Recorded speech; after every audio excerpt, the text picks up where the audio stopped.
You've seen the photos, you've read the specs, now it's time to tell you what the new Toyota HiLux is like to drive. But you'll notice I'm not sitting in the new Toyota HiLux. There's a reason for that. In this video, we're going to explain all, of course, tell you what this brand new ute is like behind the wheel in Australia. Now, about 6 weeks ago from the time you're watching this video, Drive was invited out to a proving ground in Victoria to have a look at the new HiLux before its official reveal. If you haven't watched our video on a walk around of the car, click up there to do that, because we go through the car both inside and out and talk about the features and the engine and some of the details you get with this new model. Now, we were also allowed a first and very secret drive of the car, both on tarmac, on gravel, as well as some pretty gnarly off-road tracks. But because it's a pre-production car and because we were in a relatively secret facility, we weren't allowed to rig up any cameras in the car, which means I'm here in the Drive studio telling you what it's like to drive in lieu of talking to you from the car. And of course, when we get this thing on the road in the coming months, what it's like to drive on a public road. Now, here are some of the top level details we covered in our earlier video. Powered by a 2.8 litre turbo diesel engine in all models in the new HiLux range. Engine outputs are 150 kilowatts on all variants and a choice of 420 newton meters with a manual transmission or 500 newton meters with a 6-speed automatic. Those are the same as the previous HiLux because this car is effectively a heavy facelift of the previous model. It's not all new underneath.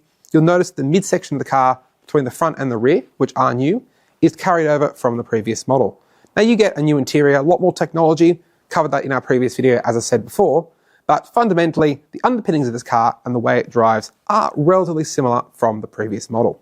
Now let's start off with the engine. So as I said, it is a carryover engine from the previous car, which means performance is fundamentally very similar. Chatting to engineers, it does seem like the new HiLux is a little bit heavier than the model it replaces, the tune of about 50 kilos or so, which means it may not be quite as quick to accelerate or quite as good on fuel, but fundamentally it does feel very similar. That engine has pretty good performance, not Ranger V6 level of grunt or BYD Shark level of grunt, for example, but certainly adequate for the ute class these days, especially with the upcoming discontinuation of the bi-turbo Ford Ranger, this car's closest rival. As before, the engine is still relatively gruff. It's not the quietest unit in the class. There is a little bit more sound deadening than before to try and make it a little bit more refined, but yeah, you do hear the engine under load especially. Also the same is that 6-speed auto, which again is down on the 10 speeds you get in a Ranger, but still does the job pretty well, as well as that 48-volt mild hybrid system in high-grade models. It's not a full hybrid, so it can't run the car on electric power alone, but it gives you a small boost under acceleration, as well as trims fuel economy when you're on a roll or perhaps at a set of traffic lights. Now, the two big improvements with this car have come in the ride as well as the steering. Now, the old HiLux had hydraulic power steering, which was great off-road. It gave you plenty of feel and it felt more old school perhaps by the standards of the ute class these days, but it was pretty heavy on road. It got a bit tiresome on longer drives, especially given there were no sort of highway driving assist to make life a little bit easier on long straight roads we often get here in Australia. This new model though has moved to electric power steering, which as you'd expect is a lot lighter both on-road and off-road. There's a lot less physical effort needed to turn the wheel, which is great. Perhaps a bit less feel when you're off-road. You don't really quite have as much idea of what the front wheels are doing, but still it is pretty good and it is definitely a step in the right direction for the HiLux. Now we took on some pretty technical off-road tracks on this preview drive, some places where these HiLuxes on road tyres at road pressures were struggling to actually get up. We took a couple of attempts on some certain sections to kind of clear the moguls and the obstacles we had in front of the car, but they did all do it in the end, and a lot of that is helped by the traction control systems in this car.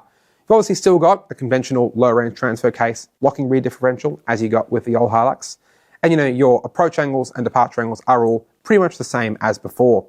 But you've got smarter off-road systems this time around. The multi-terrain select drive modes you got in 48-volt versions of the old HiLux are retained for this new car, and they all work pretty well. You can even use them when the car is in low range and do a really good job of sending power to the wheel where it's needed and perhaps stopping spinning wheels and getting on top of that pretty quickly.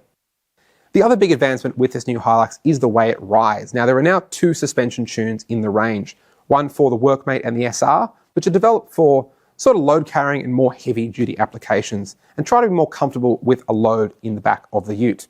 But the big change is on higher grades, so from the SR5 and up, that actually gain a more comfort-oriented tune that's been developed for ride comfort when the car is unladen. Ride comfort was a criticism of the old HiLux. It's not quite as supple as a Ford Ranger, but it is certainly a step up over the old HiLux and is now one of the better riding utes in the category, I suppose, though of course we'll need to wait till we get it on the road to find out for sure. Some other notes worth calling out. Of course, this is still a ute, so it's not meant to be a corner carver, and it definitely isn't, but it does a pretty good job around some bends we were thrown at on this launch drive. So it all just feels pretty nice and secure on an Australian country road.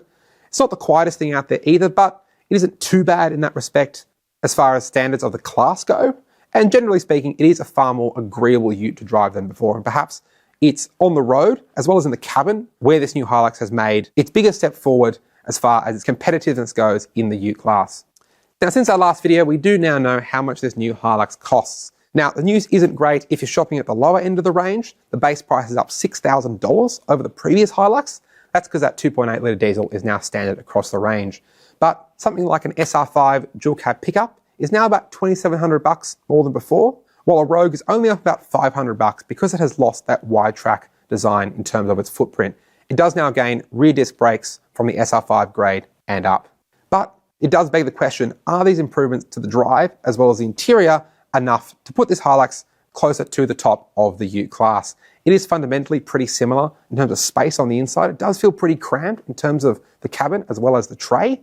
And the game hasn't really moved forward in terms of powertrain, at least until that electric version arrives in the new year, that will have a pretty short range, only about 240 Ks, which won't be useful for much more than really urban and city-focused use.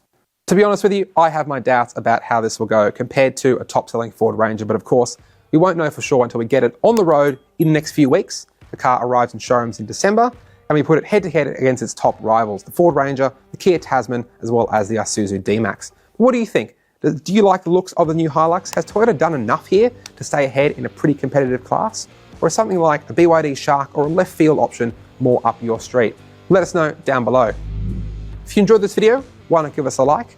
And watch us look at the rest of the HiLux in terms of its design, both inside and out, click up there to watch our earlier walk around video.